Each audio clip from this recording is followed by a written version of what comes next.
सूरज, जा बेटा, नंदन को बुला ला। उसके बाद मैं तुम दोनों के लिए खाना लगा देती हूँ। नहीं माँ, पहले मुझे खाना दे दो, पहले मैं खाकर चला जाऊँ, फिर उसके बाद भैया को बुलाकर दे देना। अरे, ऐसा क्यों बोल रहा है? वो तेरा बड़ा भाई है बेटा। मुझे उनके साथ नहीं खाना है माँ। वो मुझे हर बात पे टोकते रहते हैं। ऐसा मत करो, वैसा मत करो, आखिर मैं क्या करूँ? ओहो, वो तो तुझसे बड़ा है ना बेटा। आखिर तुझे उसकी बात सुननी चाहिए। बस करो माँ, हमेशा भैया की साइड लेती हो, पहले भैया को ही खिला लो। ये कहकर कादम्बनी का छोटा बेटा सूरज घर से बाहर चला जाता है और तभी वहाँ पर उसका बड़ा बेटा आता है। माँ जल्दी से खाना लगा दो, बहुत ज़्यादा भूख लगी है। हाँ, खाना तो कब से तैयार है। और सूरज भी, अरे छोड़ उसका। चल, पहले मैं तुझे खाना लगा देती हूँ। बहुत भूख लगी होगी तुझे। वैसे लाट साहब हैं कहाँ माँ? आजकल दिखाई नहीं दे रहे। घूम रहा होगा कहीं। गया होगा अपने दोस्तों के साथ कहीं, आ रहा होगा। बस माँ, तुम इसी तरह उसे छूट दे रहो। बस दिन भर यहाँ से वहाँ आवारागर्दी करता रहता है। कैसे आएगा तेरे साथ? दिन भर तो तुझसे ताने देता रहता है। बेटा माना। तो उसका भाई है, लेकिन क्या माँ, बाप नहीं हूँ, यही आप कहना चाहती है ना? ठीक है, आज के बाद मैं कुछ नहीं बोलूंगा, जो करना है करे। ओफो, एक को समझाओ तो एक बिगड़ जाता है। क्या करूं मैं इन दोनों का? दिन भर खेत में काम करो और यहाँ पे तो कोई कुछ बोल भी नहीं सकता है। इतना कहकर राकेश वहाँ से बिना खाए ही चला जाता है और ये देखकर कादम्बनी बहुत ही दुखी होती है। असल में जब से कादम्बनी के पति की मौत हुई थी, तब से घर चलाने का सारी जिम्मेदारियां उसके बड़े बेटे अजय के पास आ जाती है। अजय बहुत ही समझदार और मेहनती रहता है और वह अपने खेतों में काम करके पूरे घर को चला रहा था। वहीं दूसरी तरफ छोटा बेटा सूरज कुछ भी नहीं करता था। इस तरह घर की हालत बहुत ही खराब रहती है। बात तो तुम सही कह रही हो रजनी दीदी, लेकिन ये दोनों शादी के लिए नहीं माने तो? वैसे शादी की उम्र तो दोनों की हो गई है। अरे, ऐसे क्यों नहीं मानेंगे भला? अगर नहीं माने तो धमकी दे देना कि मैं घर छोड़ के चली जाऊंगी। फिर तो इन दोनों को मानना ही पड़ेगा। क्या? नहीं नहीं, मैं अगर छोड़कर चली गई तो इन दोनों का ख्याल कौन रखेगा भला? अरे, इसी चिंता से मुक्ति के लिए तो तुझे उपाय दे रही हूँ। दोनों बहनें हैं, साथ में मिलजुल कर रहेंगी।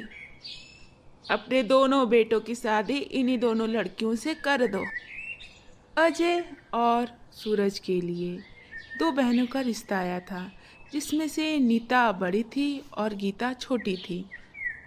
दोनों सगी बहनें रहती हैं और कादम्बनी जल्द ही अपने दोनों बेटों की शादी नीता और गीता से कर देती है और अपने घर में सुख शांति की सपने देखने लगती है। शादी के बाद चुप कर तू। ये पीली वाली साड़ी माँ मेरे लिए खरीदी थी और वो गुलाबी वाली तेरे लिए थी। आ हा हा हा, तुम कुछ भी कहोगी और मैं मान लूंगी दीदी। ऐसा तो नहीं होगा। ये भारी वाली साड़ी मेरे लिए माँ ने लिया था। गीता, झूठ मत बोल। ये भारी वाली साड़ी मेरे लिए थी और हल्की वाली साड़ी तेरी थी। मैं बड़ी बहन हूँ तेरी। तू मेरी बात मान रही है या नहीं? वाह दीदी वाह, ऐसा करो, ये मेरे झुमके दे दो, नहीं तो इसे भी हथिया लोगी और कहोगी मेरा है। ओहो, क्या कर रही हो तुम दोनों? तुम दोनों तो बहनें हो। तुम दोनों में तो तेरा मेरा होना ही नहीं चाहिए। खैर छोड़ो, अब जाकर तुम दोनों काम करो। देखो दीदी, मान जाओ नहीं तो मैं तुम्हारा सर फोड़ दूंगी। सच में कह रही हूँ। दिमाग खराब करके रख दिया है आपने मेरा। क्या कर रही हो तुम दोनों? क्या हुआ है बताओ मुझे पहले।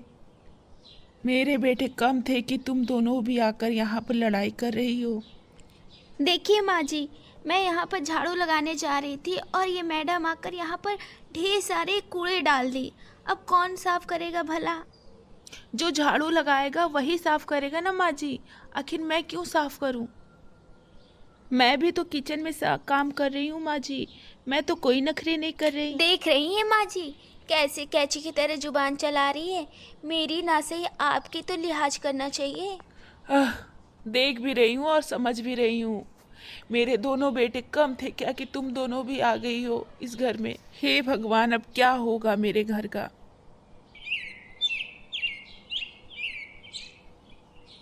इसके बाद सभी की भलाई के लिए कादम्बनी ने अपने घर का बंटवारा करने का फैसला किया। वहीं दूसरी तरफ बड़े बेटे को खेत मिलता है और वहीं दूसरी तरफ छोटे बेटे को गाय का गौशाला मिलता है, जहां वह अपना रहन सहन कर सकता था। माँ, अब बंटवारा हो चुका है और तुम मेरे साथ रहोगी माँ। नहीं माँ, तुम मेरे साथ रहोगी। इनसे कह दो कि अब इनकी और दादागिरी मुझ पर नहीं चलेगी। बस बहुत हो गया है, अब और नहीं। चुप रहो तुम दोनों। अब तुम दोनों अपना अपना गृहस्थी देखो। मुझे जिसके साथ मन होगा मैं उसके साथ रह लूँगी। मेरी चिंता छोड़ो, अब जाओ तुम दोनों यहाँ से। लाख कोशिश करने के बाद भी कादम्बनी अपने टूटते हुए घर को नहीं बचा पाई। इस बात का उसे बहुत ज़्यादा दुख ही था।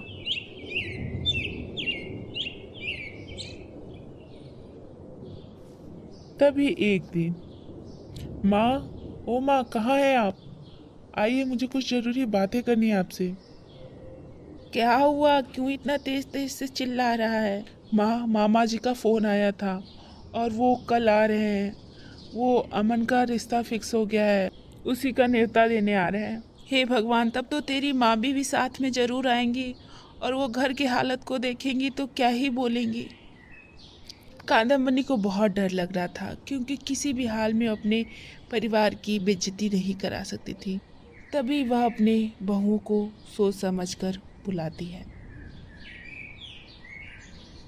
बस एक दिन के लिए तुम दोनों गुजारा कर लो। किसी भी तरह तुम दोनों एक दिन के लिए मिलजुल कर रह लो।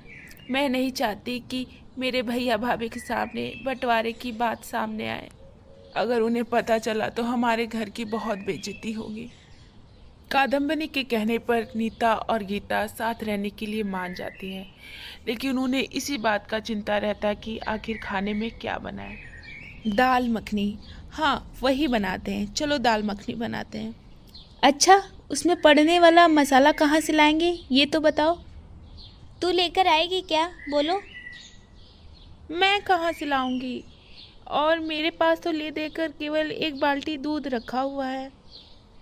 और मेरे पास तो केवल पालक ही पड़ा हुआ है। अभी अभी वही खेत से तोड़ कर लाई थी। हाँ तो पालक पनीर बना लो ना, क्या दिक्कत है? अच्छा लगेगा पालक पनीर। वैसे भी भैया भाभी को पालक पनीर बहुत पसंद है। हाँ ये सही है, हम दोनों मिलकर पालक पनीर बना लेते हैं। तुम दूध से पनीर बना लेना और मैं पालक लेकर आती हूँ। मैं जाकर दूध से पनीर बनाती हूँ। जेठानी देवरानी पहली बार मिलकर कुछ बना रही थी और ये देखकर कादम्बनी को बहुत ही अच्छा लग रहा था। और कहीं न कहीं नीता और गीता को भी यह बात समझ में आ गई थी। मजा आ गया बहना खा के। पहले ये बता, ये पालक पनीर किसने बनाया है, देवरानी ने कि जेठानी ने? बहुत स्वादिष्ट है बहना। दोनों ने मिलकर बनाया है भैया। क्या आपको ये पसंद आया? वैसे हलवाई घर में ही है तो किसी और की क्या ज़रूरत। ये तो आप घर में ही अच्छे अच्छे खाना बनवा सकते हैं। हाँ, मैं सही कह रही हूँ ना जीजी? वैसे बहुत भाग्यशाली हैं आप। वैसे आपकी बहुएं सुंदर भी बहुत हैं। हाँ, क्यों नहीं। वैसे मेरी बहुएं मिल जाए ना तो बड़े बड़े हलवाई फेल हैं। ये पालक पनीर तो बस एक नमूना है। क्यों बहुओं, मैं सही कह रही हूँ ना? ये सुनकर नीता और गीता बहुत ही खुश रहती हैं और वह समझ जाते हैं कि मिलजुल कर रहने में ही उनकी भलाई है और मिलजुल कर वह सब कुछ भी कर सकती हैं। और वहीं दूसरी तरफ अजय और सूरज को भी बहुत ही अच्छा लगता है और वह दोनों एक नए ढाबे के खोलने के लिए सोचने लगते हैं। और इस तरह इस कहानी का अंत होता है। धन्यवाद।